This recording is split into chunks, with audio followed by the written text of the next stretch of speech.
రాజకీయాల్లో బంధాలు అనుబంధాలు ఏమి ఉండవంటారు. తండ్రి కొడుకులు, తల్లి కూతుళ్ళు, అన్నదమ్ములు, గురు శిష్యులు ఇలాంటివేవి ఉండవు. ఎవరి పాలిటిక్స్, ఎవరి వ్యూహం వారిదే. ఇదంతా ఇప్పుడు ఎందుకంటే ఏపీ సీఎం చంద్రబాబు అలాగే తెలంగాణ సీఎం రేవంత్ రెడ్డి స్విట్జర్లాండ్లోని దావోస్లో పెట్టుబడుల వేట కొనసాగిస్తున్నారు.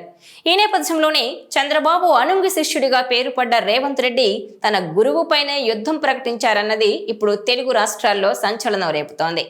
అసలు టీడీపీలో ఉన్న రేవంత్ రెడ్డిని కాంగ్రెస్ పార్టీలోకి పంపించి ఆయన సీఎం కావడంలో చంద్రబాబు పాత్ర ఉందనేది ఎప్పటి నుంచో ఉన్న టాక్. ఇక లేటెస్ట్ గా స్విట్జర్లాండ్ లోని దావోస్ లో పర్యటిస్తున్నారు వీరిద్దరు. ఈ నెల 24 వరకు జరిగే వరల్డ్ ఎకనామిక్ ఫోరంలో పాల్గొంటున్నారు. పెట్టుబడులే లక్ష్యంగా ఎవరి ప్లానింగ్ లో వారున్నారు. దీంతో ఏ రాష్ట్రానికి ఎంత పెట్టుబడులు తేనున్నారు అనేది ఇప్పుడు చర్చనీయాంశంగా మారింది. బ్రాండ్ ఏపీ అని చంద్రబాబు, రైజింగ్ తెలంగాణ అని రేవంత్ రెడ్డి స్లోగన్ అందుకున్నారు. ప్రపంచవ్యాప్తంగా ఉన్న బిజినెస్ దిగ్గజాలు పాల్గొనే ఈ దావోస్ సదస్సు ద్వారా ఏపీకి భారీగా పెట్టుబడులు తెచ్చేందుకు చంద్రబాబు ప్రయత్నం చేస్తున్నారు. ఏపీకి ఈ ఎకనామిక్ ఫోరం ఎంతో కీలకంగా చెప్తున్నారు. ప్రభుత్వానికి రెవెన్యూ పెరగాలన్నా, అలాగే అమరావతి డెవలప్ కావాలన్నా అన్ని రకాలుగా పెట్టుబడులు అవసరం.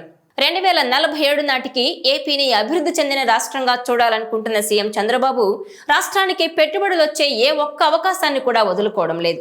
అందుకే ఈ టూర్ చాలా కీలకంగా మారింది.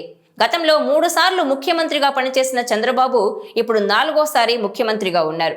తనకున్న అపార అనుభవాన్ని రంగరించి ఏపీకి ఖచ్చితంగా ఈసారి బలమైన పెట్టుబడులు సాధిస్తారని అంటున్నారు. ఈ సమయంలో చంద్రబాబు వెంట ఐటీ శాఖ మంత్రి లోకేష్, అలాగే పరిశ్రమల శాఖ మంత్రి టీజీ భరత్, ఈడీబీ అధికారులు కూడా ఉన్నారు. ఇక దావోస్ లో జరుగుతున్న వరల్డ్ ఎకనామిక్ ఫోరం సదస్సులో సీఎం చంద్రబాబు ప్రపంచ స్థాయి దిగ్గజ కంపెనీల అధిపతులతో వరుస సమావేశాలు నిర్వహిస్తున్నారు. వివిధ సంస్థల ప్రతినిధులతో చంద్రబాబు ముఖాముఖి భేటీ కూడా అయ్యారు. అలాగే అంతర్జాతీయ మీడియా సంస్థలకు ఇంటర్వ్యూల ద్వారా రాష్ట్ర ప్రభుత్వ పాలసీలు, పెట్టుబడులకున్న అవకాశాలను కూడా వివరించారాయన. ఇక తెలంగాణ ముఖ్యమంత్రి రేవంత్ రెడ్డి బృందం కూడా దావోస్ లో పర్యటిస్తోంది. రాష్ట్రం అనేక రంగాల్లో దూసుకెళ్తోందని, అలాగే బయోటెక్నాలజీ, ఆగ్రో ప్రాసెసింగ్ రంగాల్లో తెలంగాణ సాధించిన ప్రగతిని అంతర్జాతీయ పారిశ్రామికవేత్తలకు వివరించి పెట్టుబడులు ఆకర్షించే ప్రయత్నం చేశారు రేవంత్ రెడ్డి బృందం. అలాగే తెలంగాణ తలసరి ఆదాయం దేశంలోనే అత్యధికమని గుర్తు చేశారు.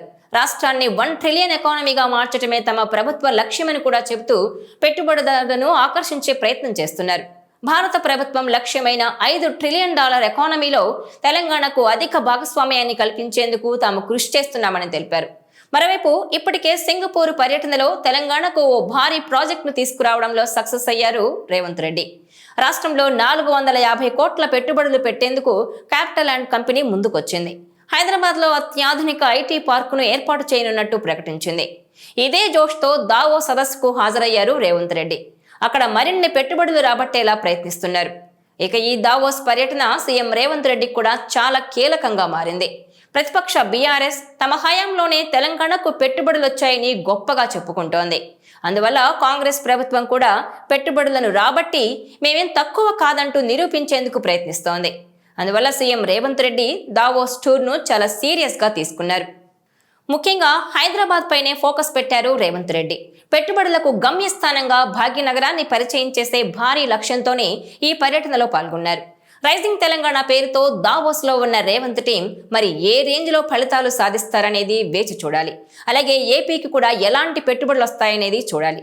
ఏది ఏమైనా అభివృద్ధిలో 2 రాష్ట్రాల మధ్య ఆరోగ్యకరమైన పోటీ ఉండాలని, 2 రాష్ట్రాలు కూడా అభివృద్ధి చెందాలని కోరుకుంటున్నారు తెలుగు ప్రజలు.